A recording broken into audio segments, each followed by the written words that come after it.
Dentro de la responsabilidad extracontractual, nosotros tenemos ciertos elementos entre los cuales se encuentran el daño, se encuentran los factores de atribución y también la existencia de una conducta antijurídica, ¿no? Una conducta que sea contraria a la ley misma o que sea indeseable por el derecho. Uno de los temas más importantes es, para que exista responsabilidad, es el que se refiere al nexo causal o relación de causalidad. Pero veamos a qué se refiere. Causa y causalidad se van a utilizar en materia de responsabilidad civil para encontrar alguna razón por la cual el daño puede ligarse a una persona que se haga cargo del mismo, ¿no? Lo que se busca entonces mediante el nexo de causalidad es ligar a una persona a resarcir el daño. Pero es un tema también algo complejo y vamos a analizarlo al menos la siguiente clase. Ahora vamos a dar una pequeña introducción. En la siguiente clase vamos a ver que han surgido ciertas teorías para establecer cuándo estamos ante una persona que termina siendo responsable de un determinado acto. O sea, cómo es que el acto se lo puede ligar al daño, ¿no? También la causalidad implica establecer los límites del deber de indemnizar, seleccionando las consecuencias dañosas para afirmar la responsabilidad en algunos casos y negarla en otros. Es decir, existen ciertos daños que pueden generar nuevos daños y hay que ver cuál es el límite de la responsabilidad del actor, ¿no? Veía, por ejemplo, había un ejemplo que leía en el texto de Díez Picasso que nos establecía lo siguiente, ¿no? Sucedió que una persona, por un accidente de automóvil provocado por otra persona, llegó ante un hospital en Francia. Una vez que llega al hospital, sucede que por los malos protocolos del hospital, termina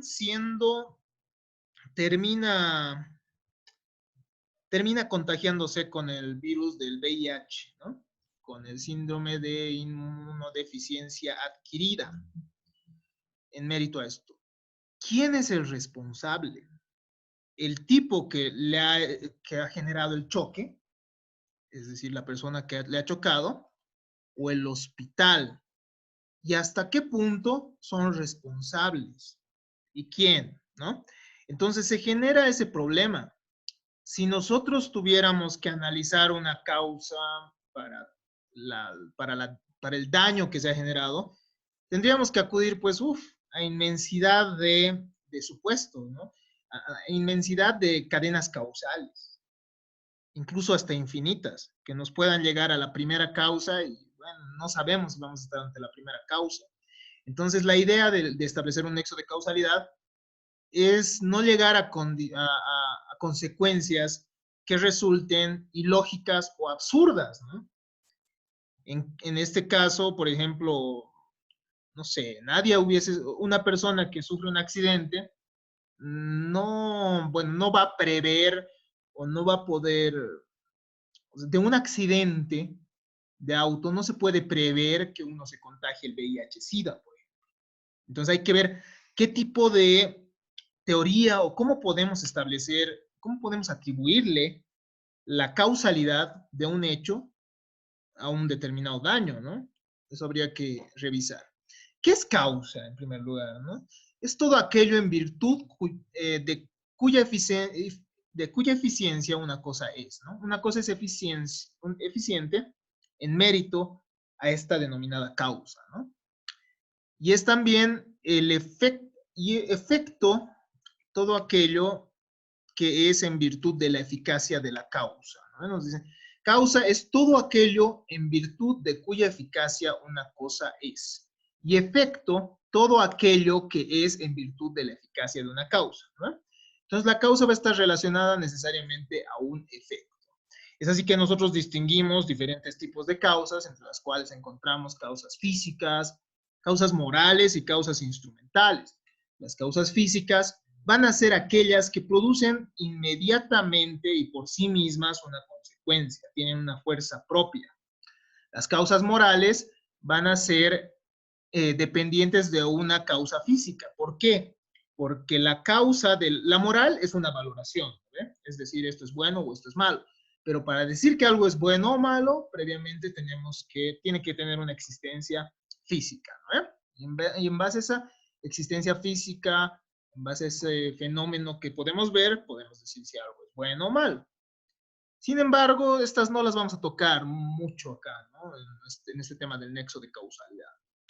También tenemos causas instrumentales, son aquellas que no producen un efecto por sí mismas, sino que van a producir, no tienen una fuerza propia, es decir, que las mismas van a ser un instrumento para una causa, para la generación de otra causa, ¿no? Entonces, no terminan teniendo fuerza propia.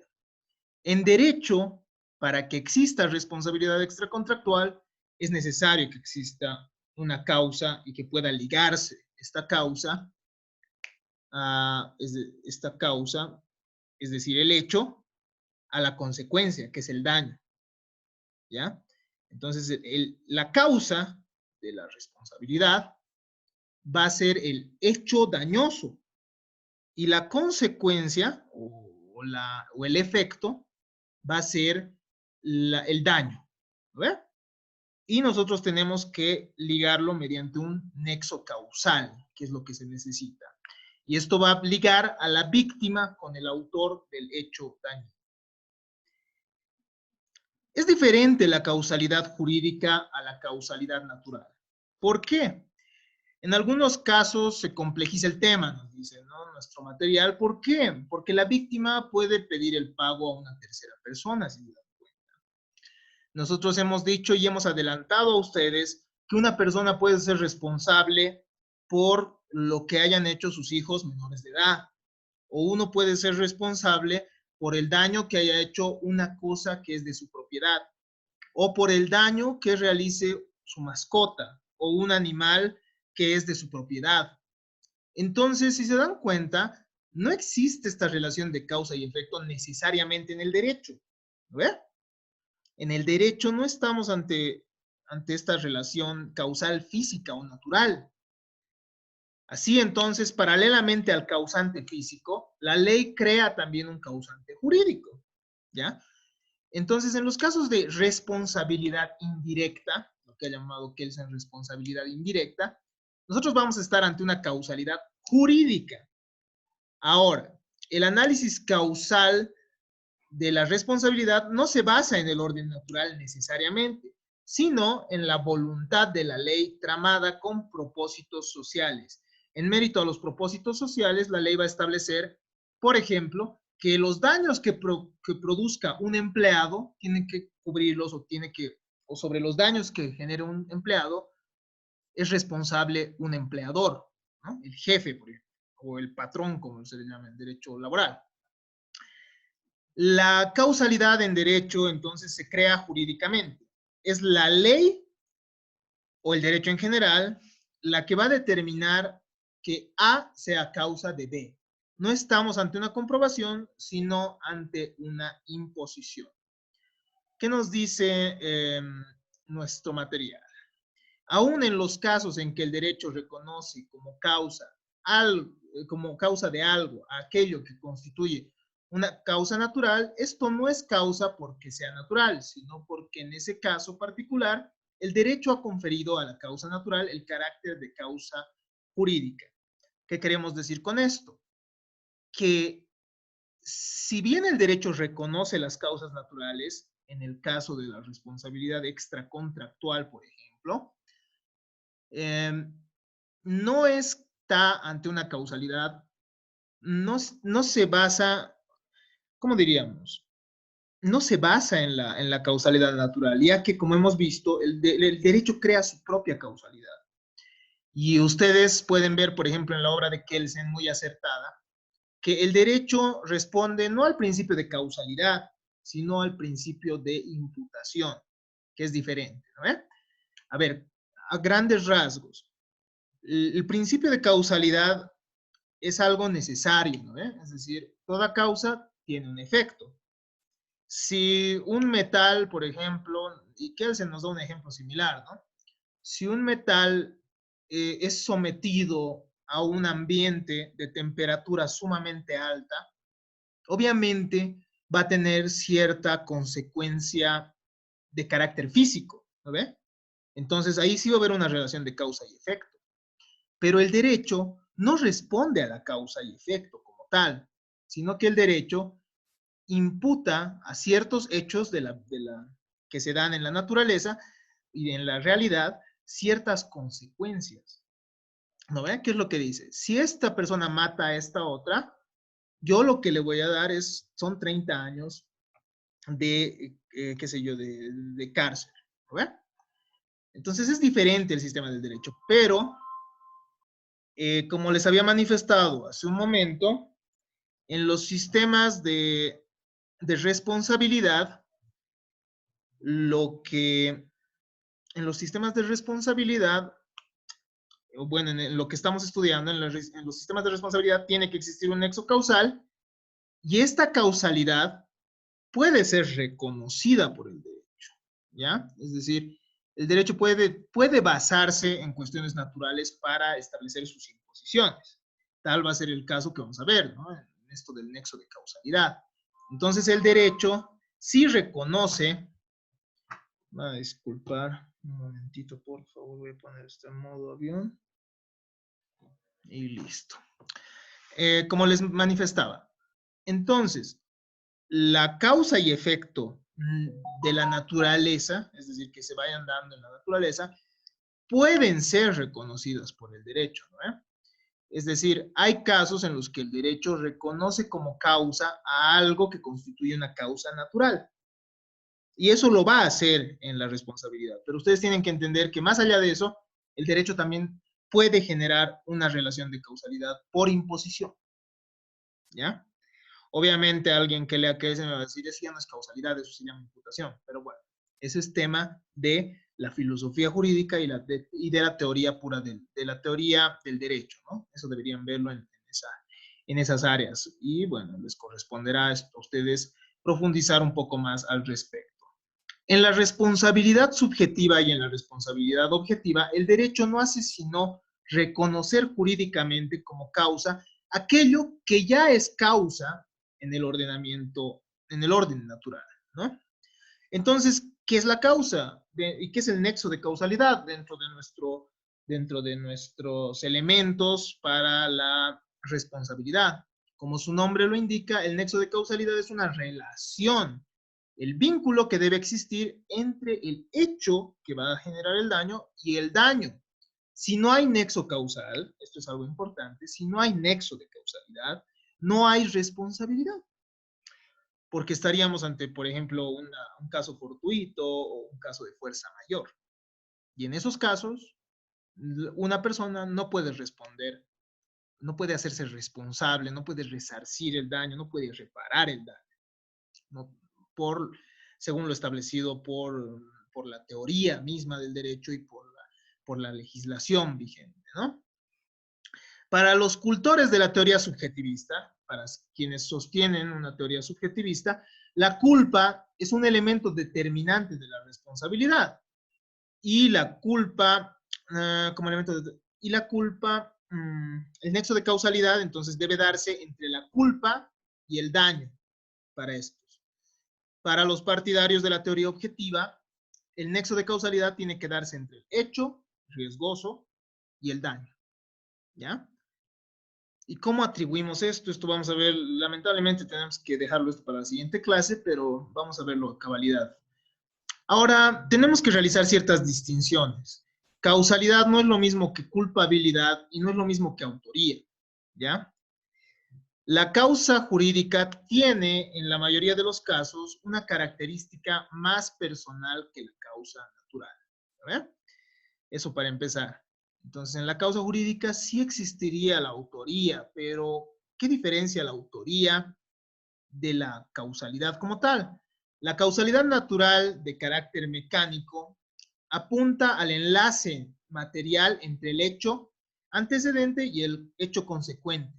Por otro lado, la autoría se refiere a la posibilidad de imputar un obrar a una persona determinada. ¿ya? Entonces es diferente. En la causalidad, lo que nosotros vamos a tratar de ligar es el hecho y el daño, ¿no ve? El hecho y la consecuencia. Pero en la autoría, lo que se trata, lo que se busca es la posibilidad de imputar un obrar a una persona determinada, ¿no? El hecho y el obrar del hecho, ver si es que se le puede atribuir o no a una persona. Esto no implica que la autoría suponga una voluntad de dañar, lo que nos colocaría en el campo del dolo. Autoría no significa siempre dolo. El autor no siempre es el que lo ha cometido a sabiendas y sabiendo que va a generar un daño, al menos en responsabilidad extracontractual, ¿no? En materia penal sí toma un poco más de esa matiz, pero tampoco a cabalidad, ya que puede ser autor alguien que ha obrado con culpa, como hemos visto hace un momento en nuestras consideraciones previas a este tema. Basta que tenga voluntad de obrar, de realizar el acto, que quizás sin saberlo ni quererlo producirá un daño. Es el ejemplo que les di anteriormente, ¿no? ¿Qué pasa si dos chicos están en una azotea, están jugando a empujones y uno de ellos empuja en esa dinámica del juego al otro y este por un tropiezo termina cayendo? Entonces, si se dan cuenta, el chico que ha generado el daño termina siendo autor, ¿no? Pero en este caso no necesariamente ha existido el dolo, no necesariamente tenía pleno conocimiento. Basta que tenga una voluntad de obrar, y sí la tenía, ¿no? Tenía la voluntad de realizar el acto. Él tenía la voluntad de realizar, de empujar, pero él no tenía la finalidad de producir la muerte, por ejemplo. Aun cuando la autoría es una manifestación de la causa jurídica, no es la única posible, nos dice. Hay causantes que no son autores en el sentido propio del término. Es decir, hay responsables que no puede decirse que participaron con voluntad en el hecho dañino y que sin embargo no dejan de ser responsables. Si un niño o un menor de edad comete un delito, los padres terminan siendo también responsables civilmente, ¿no? Si si el dueño de un automóvil, esto es interesante, ¿no? El Código de Tránsito establece que tanto el chofer del automóvil como el dueño del automóvil son responsables por los daños que se lleguen a generar. Entonces, si el chofer del automóvil produce un accidente, el propietario del automóvil termina también siendo responsable. Y si se dan cuenta, termina siendo también causante jurídicamente sin necesidad de ser autor. ¿No ve? Entonces, autoría y causalidad son dos conceptos diferentes. Culpabilidad y causalidad también son dos conceptos diferentes y nunca tenemos que confundir estos, a pesar de que puede ser muy difícil distinguirlos. Para saber si una persona es culpable, tiene que demostrarse que es autor del hecho, en primer lugar, ¿no? Y bueno, es diferente el causante al autor, ya hemos visto. Recién después de que esto quede demostrado, puede indagarse si es culpable o no, ¿no? Para ver si una persona es responsable, tiene que demostrarse primero el hecho, si es autor del hecho. Recién después de esto, de esto quede demostrado, podrá indagarse si es culpable o no. Es lo que les había dicho hace un momento, ¿no? Aquí la palabra correcta era para saber si una persona es responsable, tiene que demostrarse primero que es autor del hecho y recién después que esto quede demostrado podrá indagarse si es culpable o no, porque aquí estaríamos ante una tautología, ¿no? Entonces, eso hay que arreglarlo. La relación causal pertenece al plano de los hechos y se establece mediante un juicio de ser, o sea, del ser, que describe una conducta. Se describe una conducta mediante el nexo de causalidad, entonces lo que se va a analizar son los hechos que han acontecido.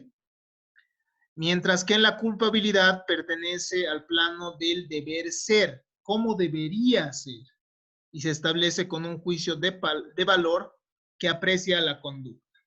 Si tuviéramos que ejemplificar, daríamos, a ver, el ejemplo de... hubo un caso, por ejemplo, en Inglaterra, si no estoy mal, no me acuerdo bien esto, pero en la jurisprudencia se da el caso de un terrorista que, eh, que pone explosivos en un barril de caviar, ¿ya? En un barril de caviar, y bueno, las personas que cargan el caviar no se dan cuenta del, del aspecto y al final terminan, termina explotando, ¿no? La embarcación en la cual se introduce este barril de caviar. Y si se dan cuenta, no introduce el, el, el caviar, o sea, no introduce este barril de caviar el terrorista, sino dos personas que no tienen nada que ver. ¿eh? Ahora, para analizar la culpabilidad en este caso, nosotros tenemos que ver si es reprochable a estas personas. Eso bajo los dos juicios que habíamos visto, ¿no? De la imprevisibilidad, o sea, si era previsible o no, y de la evitabilidad. ¿no? Para ver si esto ha sucedido, nosotros tenemos que ver, en primer lugar, si es que es reprochable a estas personas. Entonces hacemos un juicio a las personas mismas. Eso es la culpabilidad. En este caso, sería culpable la persona que efectivamente podía haber evitado, es decir, el terrorista, ¿no? Podía haber evitado, podía haberlo previsto, porque él sabía de todo esto. Pero en el caso de los cargadores, simplemente no. Ellos no podían haber previsto que en un barril de caviar podían estar introduciéndose explosivos. O, tampoco podían haberlo evitado, porque no tenían conocimiento de aquello. Entonces, si se dan cuenta, ahí se ve un análisis de reproche. En cambio, en el nexo causal, lo que se analiza son los hechos, ¿no? Se ve de dónde surge la responsabilidad. Entonces, se analiza qué es lo que ha pasado. Alguien ha tenido que meter los explosivos al barril. Y en base a eso es que se ha generado la explosión, ¿no? Porque en base a eso es que dos personas que desconocían han ingresado ese barril que tenía que ingresar al barco por ser supuestamente un cargamento de caviar y al final termina generando la explosión. Si se dan cuenta, son dos ámbitos diferentes. Uno analiza los hechos, este nexo de causalidad, y el otro analiza si efectivamente es reprochable o no el acto, ¿no? El acto que pudiera generar la responsabilidad. De esta manera hemos concluido esta primera